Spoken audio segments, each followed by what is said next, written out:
bienvenue à Rocket News. Aujourd'hui, jeudi, nous avons décidé de vous présenter la gagnante de l'Eurovision 2007 et de vous parler de nos petits cœurs brisés. Allez, c'est parti. La Serbie. Que ce soit à la télévision ou dans les journaux, vous ne pouviez pas y échapper. Croyez-vous que la culture pourrait enrayer les conflits historiques et politiques? Eh bien, une fois n'est pas coutume, aujourd'hui laissons la politique de côté pour évoquer une autre facette de la Serbie, sa culture. Étape incontournable chaque année, le concours de l'Eurovision nous a une nouvelle fois offert une gagnante hors du commun. En la personne de Marica Serifovic, qui offre une magnifique victoire à son pays avec Molitva. Pari réussi pour cette jeune Serbe, son peuple s'unit pour sa victoire et parle enfin d'une même voix. Donc, qui mieux qu'elle pouvait lancer l'année 2008 du dialogue interculturel? Mais Eve l'a rencontrée à Bruxelles, je vous laisse donc en leur charmante compagnie.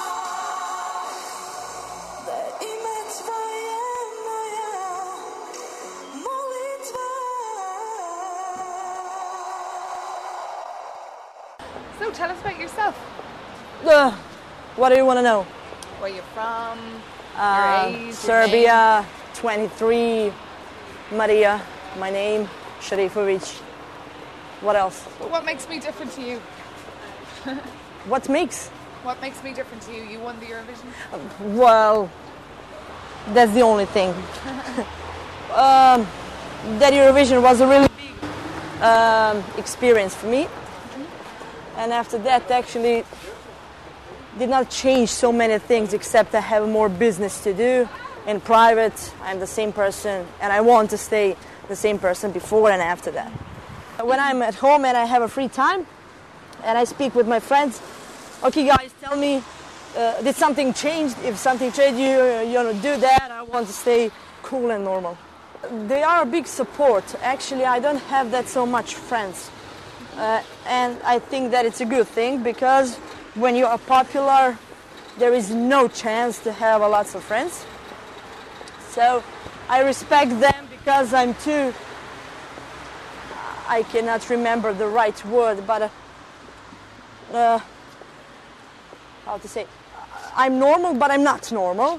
And I always want to say thank you guys for understanding me and all what I do. And why do you say you're normal but you're not normal?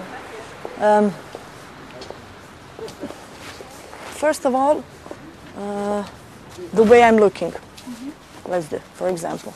The people know me only from Eurovision. When I get on the stage, something was different. People like to see a woman singer to, look like nice ladies and things like that. So when I go on the stage, that is the first thing they see. After that, the rain starts now really hard.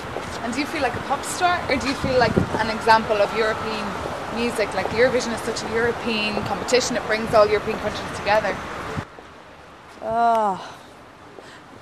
The feel is special, really.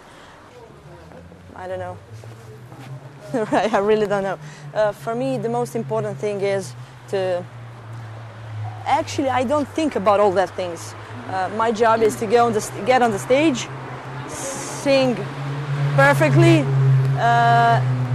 After concert, that people who were there to go home satisfied with a lot of crazy energy, and that's the only thing which I'm thinking about. I feel as a normal Maria from Serbia, from Belgrade, same as you. Maybe you don't sing good like I am. That was a joke. I don't like to speak about my singing. I always let the people do that. Okay. I've always wanted to do that. And I never in my life wanted to be anything else. My mom is a singer, my dad played drums, my brother works as a DJ in London. So whole family, we are doing some music stuff. And do you feel that was normal. I'm proud to be here, and I'll do all the best to, I don't know how to explain it, but I'm living a dream, a young person who is successful, who is doing what I always want to do, and I will try to, through me and my work, to explain to lots of people that it's very important to listen to good music, not to popular, because popular music is not always a good music, quality music. So I will try to explain that not only in music, but I'm a musician, I cannot speak about something else, to explain to lots of people in Europe that it's important to feel free, to feel satisfied, to do what they always wanted to do, to fight for that. And I told you already, it's very important to do quality things. My country is a very weird country, but there are lots of young people who are great musicians, who are great writers, who are great in lots of things, but people in Europe do not think about that. And I will try and give all the best. Very important is to try to fix the picture of Serbian people and about our culture, because everybody thinks different. Everybody. And now in this moment, the first good picture was after my victory. I will try through that as an ambassador to, first of all, change that pictures and to try to explain to people how much that culture in this moment is important in every sector of that culture, is it music or whatever.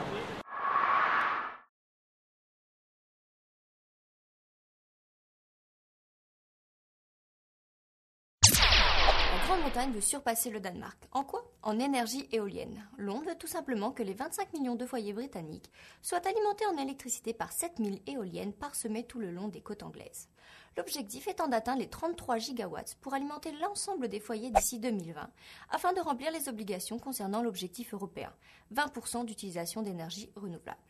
Mais même si tout ceci a été salué et approuvé par tous les écolos, beaucoup de pays sont restés sceptiques face à ce projet qu'ils considèrent un peu trop ambitieux à leur goût, voire infaisable. Espérons donc que ce ne soit pas une promesse en l'air. Avoir le cœur brisé. Une belle expression inspirant nombre de poèmes, films et chansons. Mais mourir d'amour, ce n'est pas seulement l'histoire de Roméo et Juliette. C'est également un fait scientifiquement prouvé. Des experts de l'université d'Utrecht, en Hollande, ont prouvé que la douleur psychologique, la solitude et les habitudes quotidiennes peu saines, comme l'alcool, la cigarette et une alimentation peu équilibrée suivant la perte de l'être aimé, pouvaient augmenter jusqu'à 20% les risques d'une mort prématurée. Selon cette étude, ce sont les hommes qui souffrent le plus du manque de leur moitié.